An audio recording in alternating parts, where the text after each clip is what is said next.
Abra sua Bíblia lá no Evangelho de João, capítulo 14. João, capítulo 14. Eu vou ler com você do verso 1 ao verso 14. Quero que você acompanhe, por favor, do 1 ao 14. Diz assim: que o coração de vocês não se perturbe. Creiam em Deus, creiam também em mim. Na casa do meu pai há muitos aposentos. Se não fosse assim, eu teria dito a vocês. Se não fosse assim, eu teria dito a vocês que vou preparar lugar. Quando eu for e preparar lugar, voltarei e os levarei comigo, para que vocês estejam onde eu estiver. Vocês sabem o caminho para onde vou. Tomé lhe disse: Senhor, não sabemos para onde vais. Como podemos saber o caminho? Jesus respondeu: Eu sou o caminho, a verdade e a vida. Ninguém vem ao Pai a não ser por mim. Se vocês tivessem me conhecido, também teriam conhecido o meu Pai. Desde agora, no entanto, vocês conhecem e o têm visto. Filipe disse: Senhor, mostra-nos o Pai, e isso nos basta. Respondeu Jesus: Vocês não me conhecem, Filipe? Mesmo depois de eu ter estado com vocês durante tanto tempo, quem vê a mim, vê o Pai. Como você pode dizer, mostra-nos o Pai? Você não crê que eu estou no Pai e que o Pai está em mim? As palavras que eu digo a vocês não são apenas minhas. Ao contrário, o Pai que permanece em mim é quem realiza a sua obra. Creiam em mim quando digo que estou no Pai e que o Pai está em mim. Creiam ao menos por causa das mesmas obras. Em verdade, lhes digo que aquele que crê em mim fará as obras que eu faço. Fará coisas ainda maiores do que estas, porque eu vou para o Pai. E farei o que vocês pedirem em meu nome, para que o Pai seja glorificado no Filho. O que vocês pedirem em meu nome, eu o farei. Amém? A vida veio até nós. Em João 14, versículo 6, Jesus respondeu: Eu sou o caminho, a verdade e a vida. Ninguém vem ao Pai a não ser por mim. Eu sou o caminho, a verdade e a vida. A vida veio até nós. Nós estamos há alguns dias do Natal.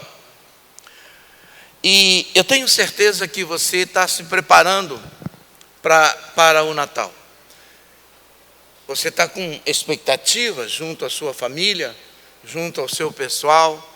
Talvez você que vai viajar para encontrar com a família, ou você que vai ficar em casa e vai passar com a família. Mas na verdade você está criando, e eu imagino, uma expectativa, algum tipo de plano para o Natal. E isso é muito bom. Porque nós olhamos para o Natal com um prisma pagão. É duro pensar assim, mas a gente olha para o Natal com um prisma pagão, com um olhar pagão. Jesus Cristo nunca foi definido pela religião.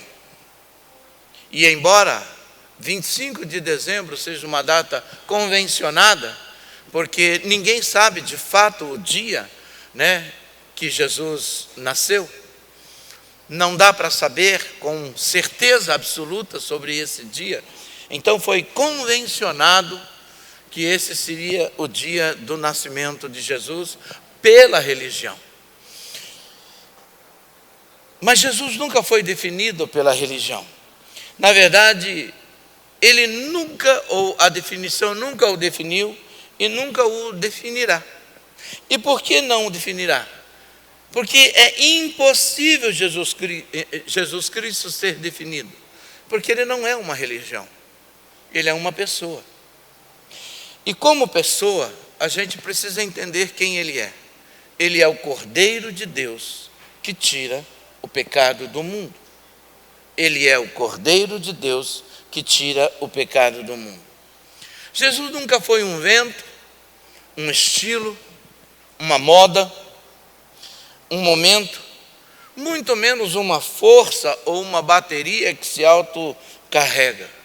Jesus é Deus. Jesus é quem João escreve o que ele e os discípulos viram. João diz: vimos a sua glória, como a glória do unigênito do Pai, cheio de graça e de verdade. Vimos a sua glória, glória do unigênito do Pai, cheio de graça e de verdade. Jesus é uma pessoa. E o interessante é que João, quando ele escreve sobre quem é Jesus e sobre o seu tempo, ele escreveu o que o próprio Jesus disse. Em João 10,30, Jesus disse: eu e o Pai somos um. Isso significa que se ele e o Pai são um e eles são, o tempo é o mesmo do Pai, o tempo é o mesmo do Filho. Quem olha para o Filho vê o Pai. E se você consegue visualizar ou imaginar esse Pai, você está visualizando, imaginando o Filho.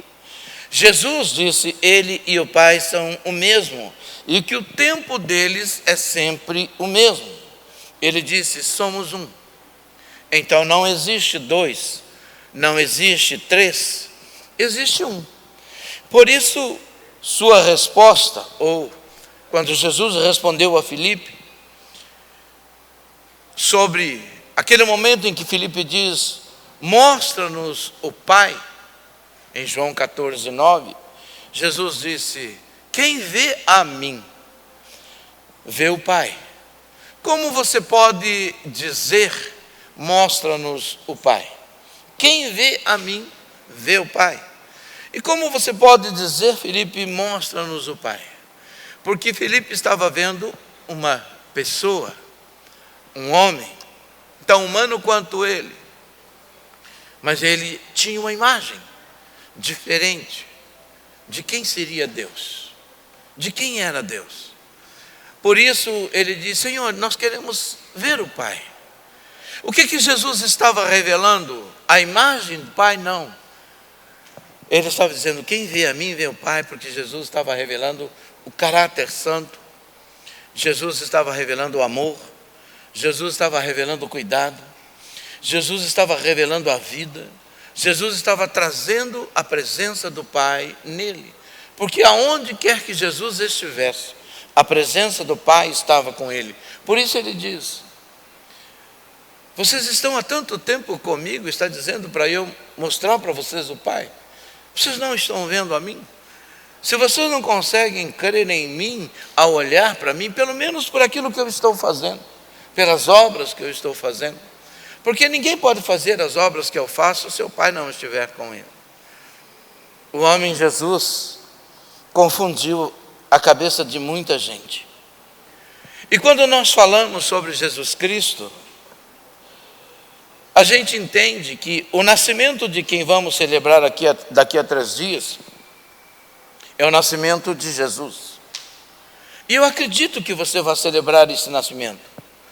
Mas na verdade a gente vai celebrar o nascimento de um homem ou de uma pessoa que nasceu em Belém. Mas ele não nasceu. E se nascer é a forma que nós temos de entender. Por que não nasceu? Porque em Belém, naquele dia, aliás, 9 meses antes, quando o Espírito Santo falou para Maria, queria gerar no ventre dela, era Deus tomando forma humana, era o Senhor entrando na porta para fazer o único meio legal de se entrar nesse mundo. Não existe um outro meio legal de se entrar no mundo, de se fazer parte do mundo. Qualquer um que entrou nesse mundo por outra porta, por exemplo, como Satanás, que foi lançado à terra, ele nunca tomou forma humana, ele possui formas de pessoas, mas ele não tem uma forma humana, porque ele não entrou pela porta correta. Mas Jesus entrou. Jesus entrou pela única porta pela qual se pode entrar no mundo de forma legal. Todos que entrarem de forma diferente são ladrões e salteadores.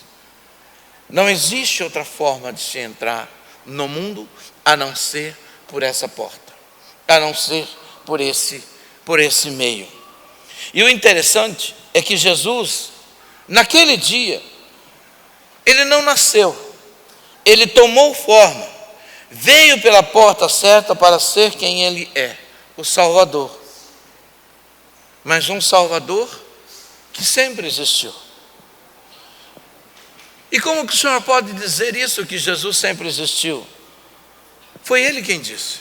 Em João capítulo 8, versículo 58, ele diz, Jesus respondendo ao que lhes perguntaram, ele diz: em verdade lhes digo que antes de Abraão nascer, eu sou. Ele está falando de Deus, ele está falando dele.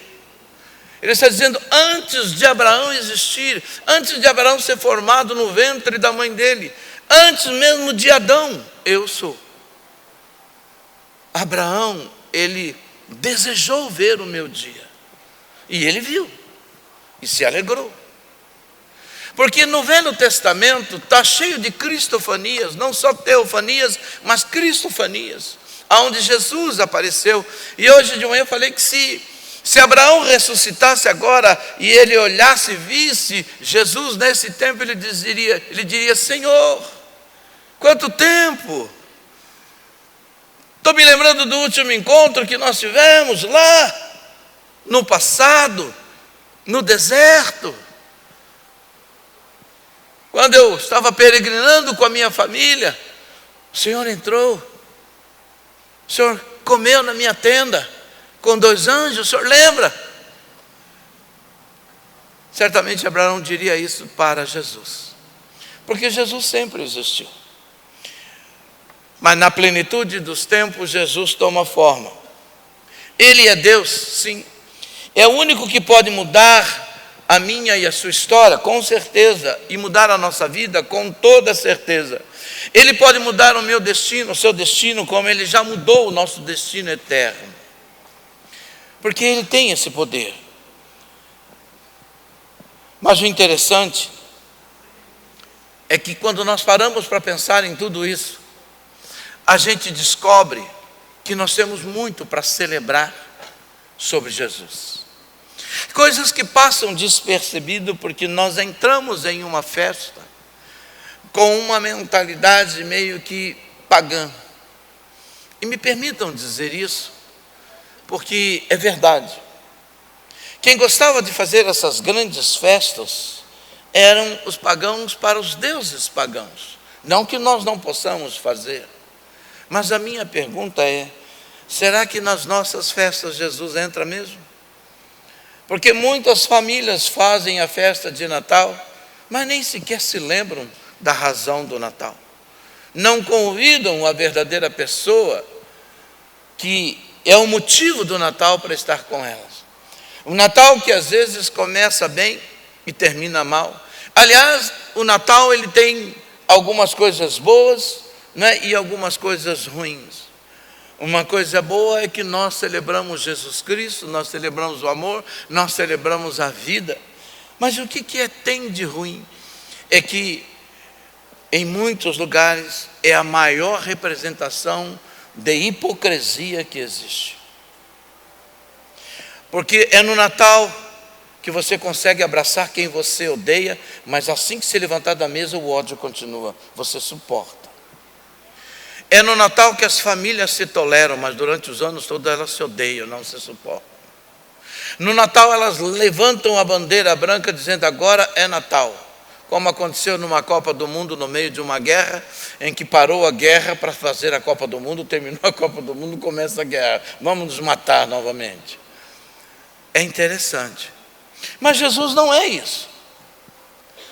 E o interessante é que se nós pararmos e pensarmos o que é o Natal, a gente vai perceber que as nossas celebrações, elas estão longe de ser aquilo que de fato nos impulsiona a isso. Eu estou falando mesmo para cristãos, para que talvez e aqui é um talvez mesmo, na esperança de que não seja um talvez, o nosso Natal tenha um cunho diferente, uma forma diferente de nós olharmos para o Natal.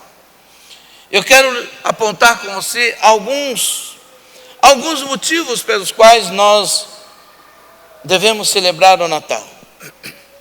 A primeira razão pela qual eu e você devemos celebrar o Natal é pelo imensurável amor salvador de Deus. É um amor incompreensível aos nossos olhos. Não dá para entender. Imagine se alguém chegasse para você e falasse assim: eu quero te fazer uma proposta. Eu conheci um cara, ele é estuprador e assassino. Mas ele está procurando uma família para morar. E ele disse que ele não vai fazer mais isso. Você poderia recebê-lo na sua casa por uns 60 dias para morar com você? E a pessoa que falou sabe que você tem um quarto vago na sua casa. Não é que você não tem quarto. Você vai começar a pecar. Caramba, eu até poderia, mas eu não tenho lugar na minha casa. Mas aquele quarto vago, acabei de encher de traia lá. E outra, eu tenho uma filha, o cara é estuprador, o cara é assassino. Eu saio. A verdade é que você não iria. E você não faria. E eu também não faria. Estou querendo dizer que você não faria e eu faria. Eu não faria, provavelmente eu não faria. Não sei o que Deus faria comigo se pedisse isso. Mas na minha consciência eu não faria. Eu mandaria capaz de denunciar para a polícia. Mas pense numa pessoa má, assassino, estuprador, bandido, ladrão, aquele cara que fez tudo que é tipo de coisa ruim, e você tivesse que dar uma sentença para esse cara. A sentença é uma chance ou a morte. Mas esse cara tivesse já 50 anos de idade, o que você faria? Não me fale. Pois é, essa foi a proposta que Deus fez para Jesus. Filho,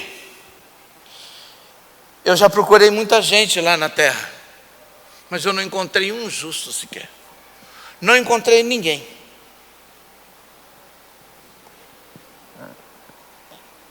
Eu preciso salvar aquela humanidade. Lá tem abusador, estuprador, bandido, adúltero. Lá tem pessoas que cometem feminicídio. Lá tem de tudo.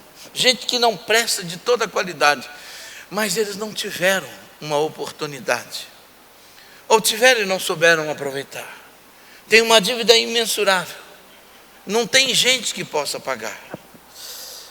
E eu gostaria de levar alguém. Mas eu não tenho ninguém. E Jesus fala assim: eu vou. Eu vou. Não, o senhor não está entendendo. Não pode ser você, filho. Você é Deus. Você é um comigo. Você não pode ir. Você precisaria tomar forma humana. Ser como eles. Ser de carne e osso. Eu vou. Não, você não está entendendo. Não, eu vou. É esse amor que eu e você não entendemos. Em João no capítulo 3, versículo 16, lemos assim: porque Deus tanto amou o mundo, que deu o seu Filho unigênito, para que todo aquele que nele crer não pereça, mas tenha a vida eterna. Deixa aí. O amor de Deus é tamanho, que Ele deu o seu único Filho, para que todo aquele que nele crer não venha a perecer. Mas o interessante é que tem uma promessa aí. A promessa é da vida eterna. Não é só o amor que ama, mas o amor que promete. Jesus Cristo, Ele veio com um propósito, com uma proposta e um propósito.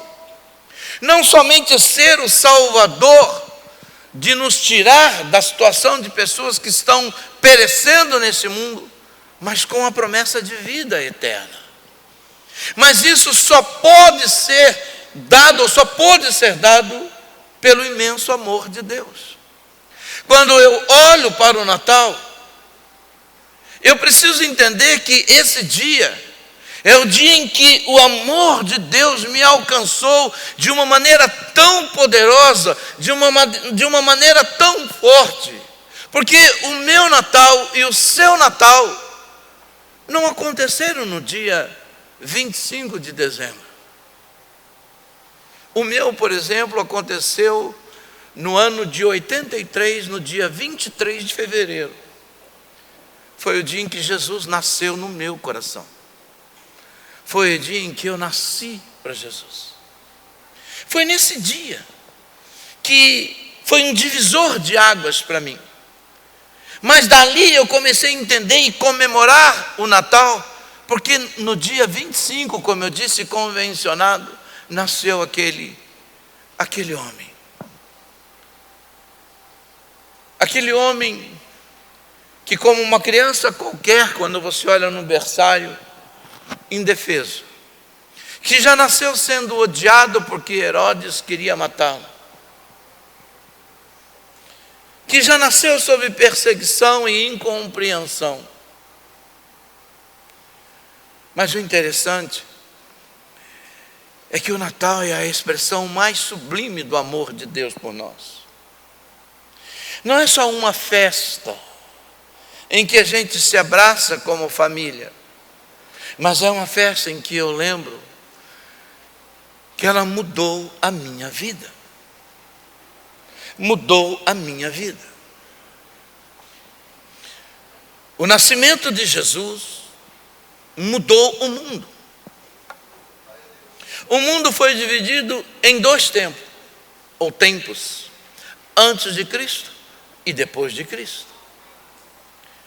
Mudou tudo, mudou a história. Esse homem veio por minha causa. Este Deus fez tudo isso por sua causa.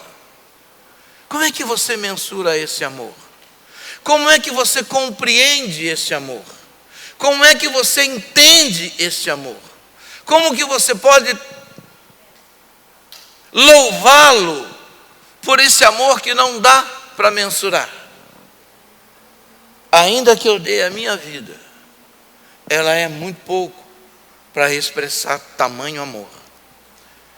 Porque Ele não somente me salvou, mas Ele me deu vida eterna. Romanos capítulo 5, versículo 8, nós lemos: mas nisto, Deus demonstra o seu amor por nós. Cristo morreu em nosso lugar, apesar de sermos pecadores. Éramos, como declarou Isaías, como trapos de imundícia. Éramos insignificantes, com uma dívida absurdamente impagável. Tínhamos uma dívida de pecado para com Deus. E nada, absolutamente nada tinha, não existia a menor possibilidade dessa história ser mudada. A menor possibilidade. Sem que Deus intervisse, entrasse na história e mudasse isso. É algo tão forte. Por isso o Natal é o dia que nós podemos celebrar o imensurável amor de Deus. Mas tem uma outra razão pela qual eu e você devemos celebrar o Natal. Celebremos Jesus Cristo, porque Ele se esvaziou da sua glória para viver entre nós, morreu e morrer em nosso lugar. E aqui entra a segunda fase da história que eu estou contando. Na conversa de Jesus, ou de Deus com o seu filho, ele falou: Jesus, meu filho, você não vai poder descer como humano. Não. Perdão, você não vai poder descer como Deus. Você vai ter que descer como humano. Você vai ter que deixar toda essa glória. Você vai ter que tomar a forma humana, ser semelhante ao homem. Você vai ter carne, osso, você vai comer, você vai dormir, você vai cansar. Você vai ser traído. Pessoas em quem você vai acreditar vão te enganar, vão te trair. Pessoas da sua equipe vão te vender.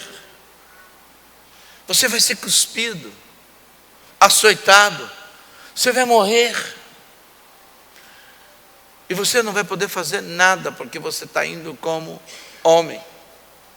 Você tem certeza que você quer ir? Eu vou. Filipenses capítulo 2, versículos 6 a 11, nós lemos o seguinte. Filipenses 2, de 6 a 11, diz assim: que apesar de ser Deus, Ele não considerou a sua igualdade, não semelhança, aqui no caso, igualdade com Deus, era algo que deveria ser usado como vantagem.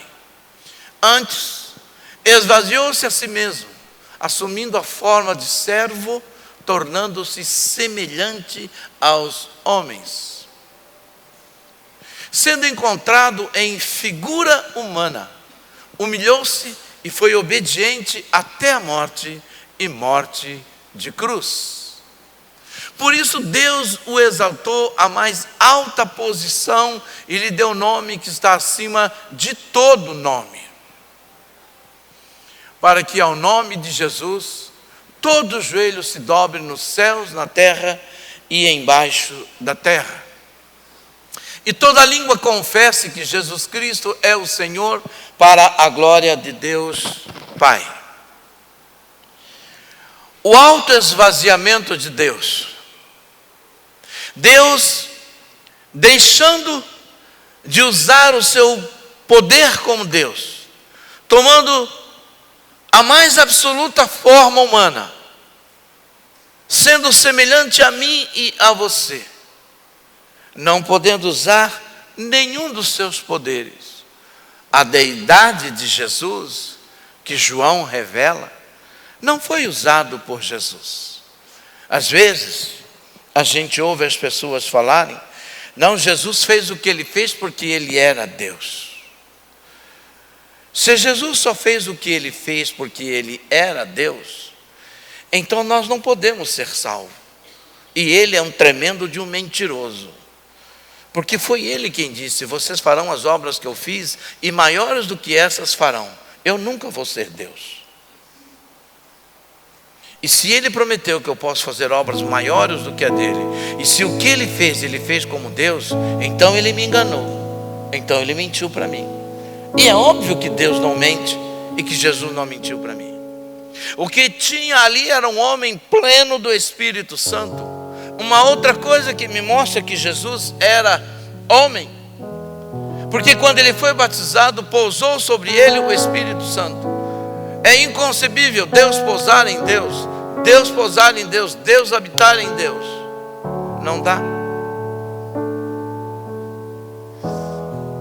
Mas Ele era um homem que disse sim para o Pai, e tomou a forma humana, e viveu entre nós, e fez o que Ele fez na plenitude do Espírito. Por isso Ele disse: eu posso, e vocês podem fazer obras maiores do que essa. Nós devemos celebrar esse Jesus Cristo que fez uma quinosis, um autoesvaziamento, deixou toda a sua glória, todo o seu poder, deixou tudo o que Ele tinha direito, e agora Ele vai ser reduzido à condição humana, tomando a forma, entrando em um ventre, chegando à terra, nascendo como homem, sendo criado pelos seus pais, convivendo com seus irmãos, passando pela fase como criança, indefesa, sendo protegida pelos seus pais, que tiveram que sair de onde estavam para proteger a vida dele. Se tornou um junior, um adolescente, um jovem, e aos 30 anos começa o seu ministério público, e aos 33 enfrenta uma morte absurda. De tudo isso ele já sabia que iria acontecer.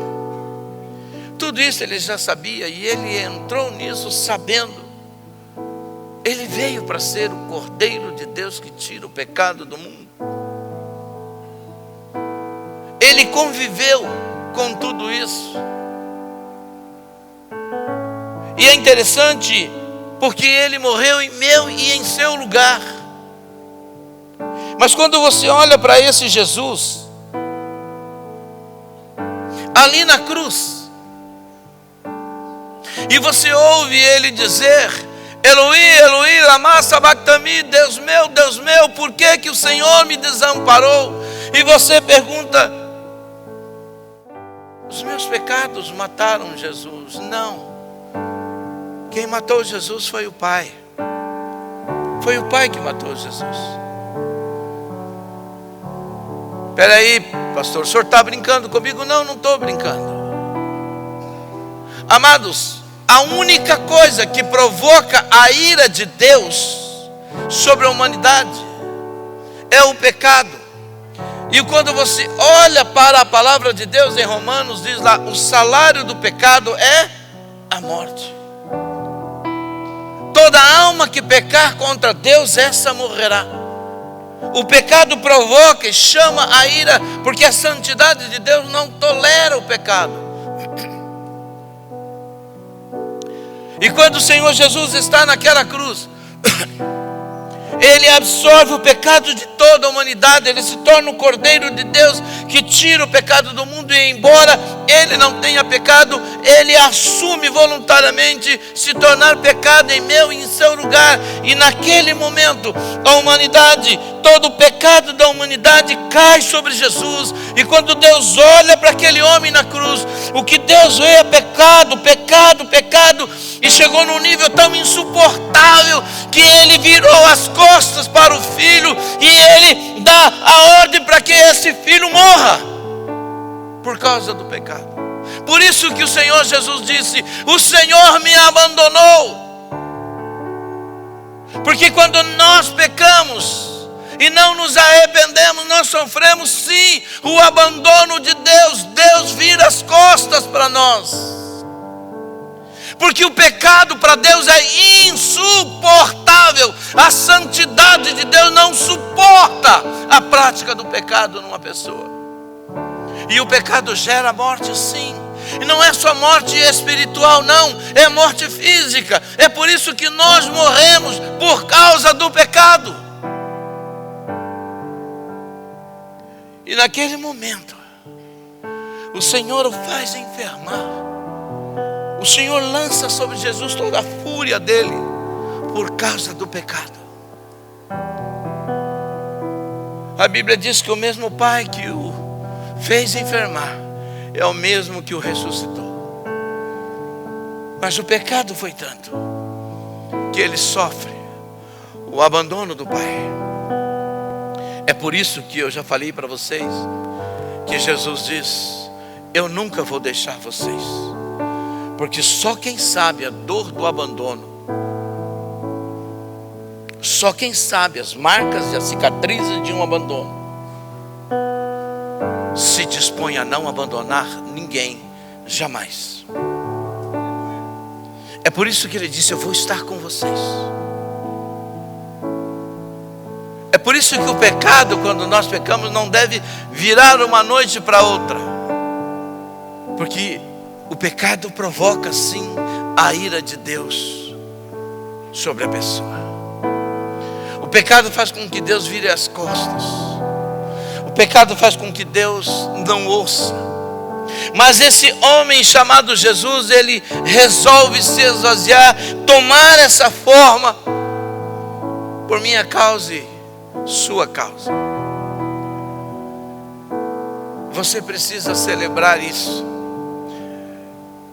E na noite de Natal, como em qualquer outro dia, não procurar pretexto para pecar, ou para viver de maneira errada, ou para fazer qualquer coisa errada. A grande oportunidade da humanidade lembrar que ela tem uma chance diante de Deus é agora em que o mundo para. Amados, é interessante. Lá em casa, agora nessa época do ano, eu sou obrigado a maratonar filme de Natal com a dona Gisele.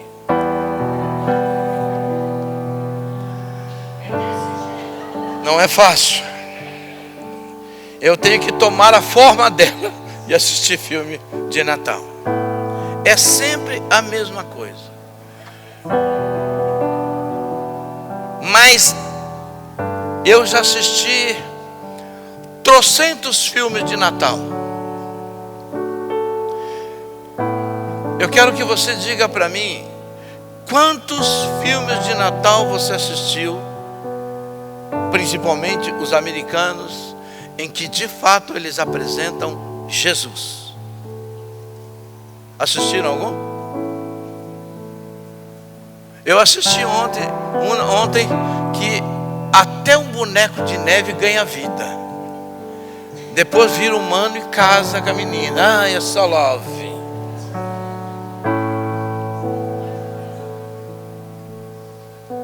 Mas Jesus, never. E quando eles oram, nós queremos agradecer pela comida, pela saúde. Amém. São filmes feitos em um país cristão. Até os filmes de Natal tentam nos tirar a profundidade do Natal, do que de fato é o Natal. A gente não consegue. Nós que conhecemos a palavra de Deus entendemos. Mas se você colocar o seu filho para assistir um filme de Natal, ele sai de lá maravilhado. Mamãe, que coisa linda. O que você aprendeu? Que a menina gosta do menino, que os dois se casaram. Mas filho, isso é o Natal? Porque o Natal a gente celebra o amor. Mas o amor tem nome, chama-se Jesus Cristo.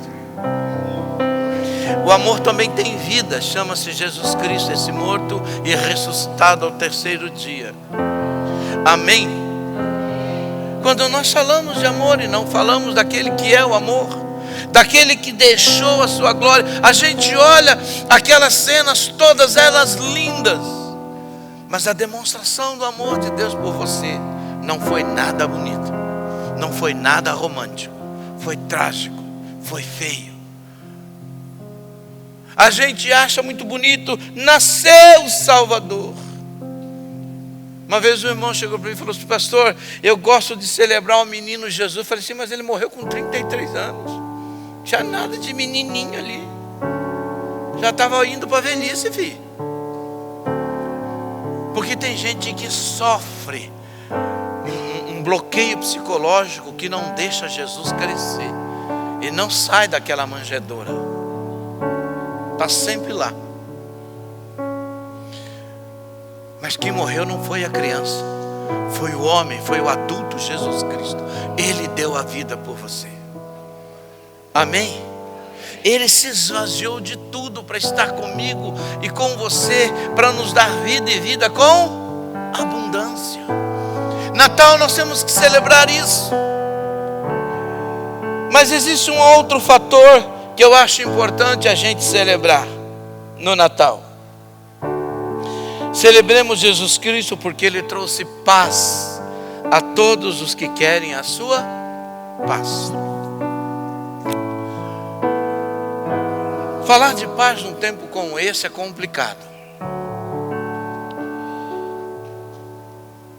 A sociedade está crescendo e ela está indo hoje de encontro com vários tipos de doenças, mas existe uma das que mais cresce, que não são as doenças mentais, mas sim doenças da mente. Aquelas doenças que são criadas na mente humana. O ser humano hoje está absurdamente doente. As fobias hoje já não tem mais nomenclatura que se possa dar o tipo de nomes que se possa dar para a doença. São vários os tipos de doença que tem. Se eu fosse listar aqui para você as doenças que existem da mente, você ficaria assustado. Mas uma das coisas que tem nos assustado é que a gente está vivendo um tempo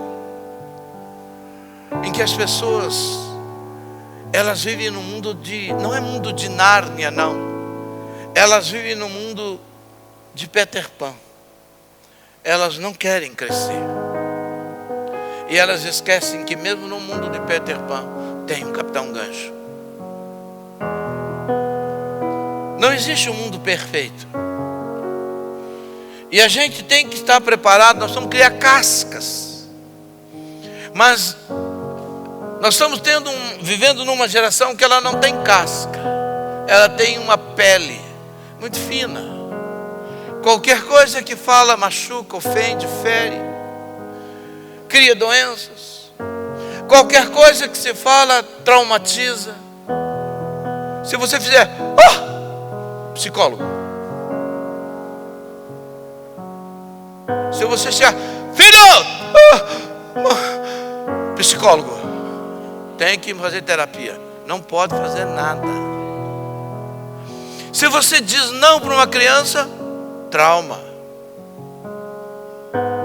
Se você der um tapa, é capaz de ir preso.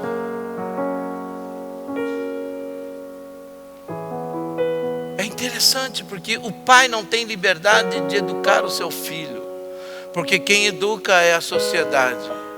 Aí nós temos uma geração de pessoas absurdamente doentes, que não tem paz interior. Sabe, amados, o Senhor Jesus, Ele veio para nos dar paz. Quando o Senhor Jesus nasceu, os anjos cantam, lá em Lucas 2,14, ele diz assim: glória a Deus nas alturas, e algumas traduções, nas maiores alturas, e paz na terra aos homens aos quais Ele concede o seu favor. Uma outra tradução diz: glória a Deus nas maiores alturas e paz na terra entre os homens a quem Ele quer bem. A razão de Jesus ter vindo a este mundo é porque Ele nos quer bem. A razão de Jesus ter investido e enviado, de Deus ter investido e enviado o seu Filho a este mundo é porque Ele nos quer bem. A razão de Jesus ter nos dado o Espírito Santo é porque Ele nos quer bem. Quando os anjos cantam esse louvor, essa adoração, é interessante porque o Senhor Jesus está com eles na glória, com os anjos. Eles estão adorando, os anjos estão adorando ao Senhor Jesus no céu. Mas quando o Senhor Jesus toma a forma humana, Ele nasce, os anjos fazem uma festa tremenda. Os anjos cantam, os anjos glorificam, os anjos viram um reboliço no céu. Glória a Deus nas maiores alturas, paz na terra. Chegou a paz na terra. Por que chegou a paz? Porque Ele quer bem os homens. Porque Ele quer bem eu e você. Porque Ele nos ama. É por isso que quando Ele passa e João olha para Ele e diz: eis o Cordeiro de Deus que tira o pecado do mundo. João já vislumbrou o que Jesus veio fazer. Jesus não veio morrer, Jesus veio tirar o pecado por mim e por você. E se meu e seu, e se a consequência de tirar o pecado é a morte, ok, então Ele morre. Mas e a paz? A paz que é inegociável,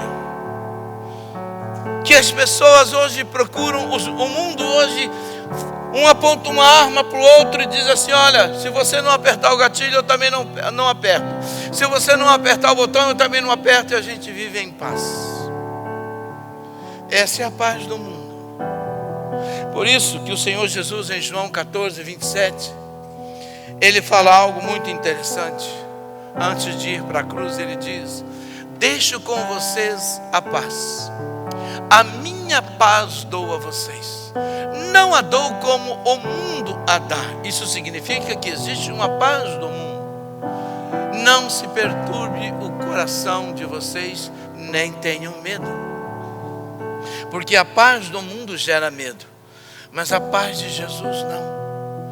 O mundo pode estar em polvorosa, virado de cabeça para baixo, mas quando nós temos paz, a paz de Jesus que excede a minha capacidade de compreender. Há um cântico do tempo do Felipe que diz que a paz que eu sinto em minha alma não é porque tudo me vai bem, mas é porque eu sirvo ao Senhor. É do tempo do Alexandre também, do Xandão. Não é do meu tempo, que eu não sou desse tempo. Eu sou de bem antes desse tempo. A paz que eu sinto em minha alma não é porque tudo me vai bem. Porque a paz que eu e você devemos sentir não é porque tudo vai bem, mas é porque nós temos a paz dele dentro de nós. Quando nós temos paz, no momento da tribulação a gente sabe como sair dela. Quando nós temos paz, no meio da doença a gente sabe como orar e buscar a Deus. Quando nós temos paz, a gente sabe como decidir o nosso dia a dia. A paz tem que ser o árbitro, tem que ser o juiz no nosso coração, nas decisões que nós tomamos. Mas o mundo não tem essa paz, porque o mundo virou e se tornou um mundo de pessoas imediatistas, de viver o agora, o já. Mesmo no meio cristão, as pessoas têm dificuldade de projetar a eternidade, o futuro, de olhar o céu, de entender a glória de Deus. O Natal, talvez muitos de nós já estejamos pensando: o que nós vamos comer no Natal? Eu não quero pernil. Ano passado já comi pernil. Não, o que acha da gente fazer aí um peru? Ixi, misericórdia. Então vamos comprar mortadela. Esse também não, né? O que você quer? Eu queria comer uma comida diferente. Mortadela não é uma comida diferente? No final, acaba-se com aquela mesa que você já conhece, que todo ano tem. E você come, vai dormir. Porque no Natal dizem que nada engorda, né? Mas o que é Natal? Mas eu na noite de Natal, eu confesso que eu fico imaginando quantas pessoas na noite de Natal, isso aqui é uma loucura minha, tá? Quantas pessoas na noite de Natal tiram a vida delas? Quantas pessoas na noite de Natal estão passando a noite numa boate?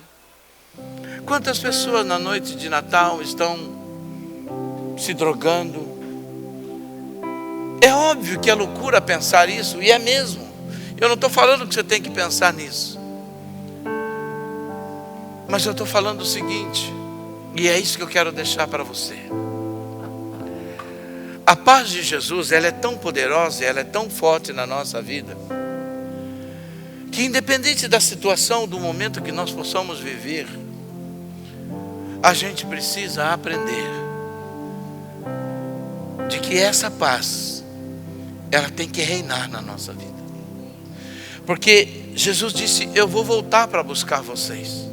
Mas antes de ir, Ele falou algo muito forte. Veja, quando Ele nasce, os anjos cantam e falam de paz. Antes dele ir para a cruz, Ele diz: eu vou deixar com vocês a minha paz. Porque a coisa que o mundo mais precisa é de paz. A coisa que você precisa como cristão é de paz. Nós necessitamos dessa paz que excede a nossa capacidade de pensar, de compreender, de raciocinar. Como é que eu posso sentir paz se eu estou num momento tão difícil da minha vida? Pois é, isso é a paz. Não é a paz que te aliena do céu, mas que por vezes te aliena do mundo. Porque você tem um reino e você sabe que você faz parte dele. Jesus Cristo veio trazer isso para mim e para você. A paz. A paz que o mundo não entende, a paz que o mundo não compreende. A paz que faz com que as pessoas corram atrás desesperadamente. Certa feita eu conversei com uma senhora na minha sala. Ela era uma cristã. É uma cristã. Ela entrou, ela chorou durante uns 10 minutos. Depois ela olhou para mim e ela falou: pastor, eu só queria sentir uma coisa na minha vida. Eu falei: o que, filha? Eu queria sentir paz. Eu queria ter paz. A minha casa é um inferno. A minha vida é um inferno. O meu trabalho é um inferno. Tudo que me cerca é um inferno. Eu não entendo. Eu já pedi para Jesus: Jesus, eu preciso de paz. E eu falei para ela assim: irmã, sabe por que você não tem paz? Ela falou: não, porque você não morreu. Ela regalou o olho. O senhor acha que eu tenho que me matar? Eu falei: não foi isso que eu falei. Você não nasceu de novo para Jesus. Você tem um conceito de quem é Jesus. Você tem uma fotografia na sua mente de quem é Jesus. Você imagina quem é Jesus, mas você não tem relacionamento com Ele. Aí que ela caiu no choro mesmo. E ela falou: será que é isso, pastor? Eu falei: será não. Eu tenho a mais absoluta certeza disso. Não, então eu quero me entregar para Jesus agora. Eu falei: então não, você não vai fazer isso. Você vai chegar na sua casa. Você vai chegar no seu quarto. Você vai ter um tempo com Jesus. E você vai entregar tudo que está na sua mão para Ele. E depois você vai me dizer: as coisas à sua volta não vão mudar. Porque nada muda de repente. Mudou. Não. Tudo é um processo. Mas se você não mudar, eu não sirvo Jesus que eu estou te ensinando. Ela foi para casa. 15 dias depois ela voltou com um sorriso aqui, ó. Falei: obrigado, Jesus. Obrigado, eu vou continuar contigo. Ela falou assim: pastor, eu não era nascida de novo. Porque de fato nada mudou na minha casa. Mas eu deito, eu durmo. Eu falo de Jesus na minha casa. Eu abençoo o meu lar. Até o meu filho está falando: o que aconteceu com você, mãe? Eu falo para ele: eu morri. Eu falei: é isso mesmo, continue morta, porque aí você permite que Jesus viva em você. Amém? Natal é isso. É Jesus em nós, a esperança da glória. Coloque-se de pé. Você tem muito o que celebrar nesse Natal, amém? Amém ou não amém? E eu quero demais que você tenha um excelente Natal, um maravilhoso Natal. Pastor, o senhor não sabe a luta que está na minha casa. Mas eu falei que eu quero que você tenha um excelente Natal. Eu não sei como é que está a sua casa. De repente na sua casa pode ter um monte de gente que não serve a Jesus. E por eles eu não posso falar nada. Mas por você eu posso falar.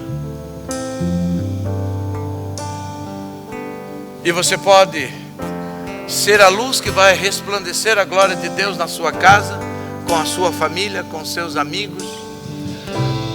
Você vai ser a pessoa que vai ter paz, mesmo no meio da luta, mesmo no meio da tribulação. Porque você tem razão. Você tem um motivo para ser feliz. E qual é o motivo que eu tenho para ser feliz? Você. Você. O motivo para Jesus vir a este mundo foi você. O motivo pelo qual Ele morreu foi por você. E o motivo pelo qual Ele vai voltar é por você. Então você tem um motivo para ser feliz. E eu não quero nem discutir a adoração dele, porque isso eu sei que está em primeiro lugar. Mas você precisa se amar. Você precisa se gostar. Você precisa se valorizar. Você precisa cantar que você não pode viver sem você. E muito menos sem Jesus. Você precisa ter essa paz que excede todo entendimento. Amém?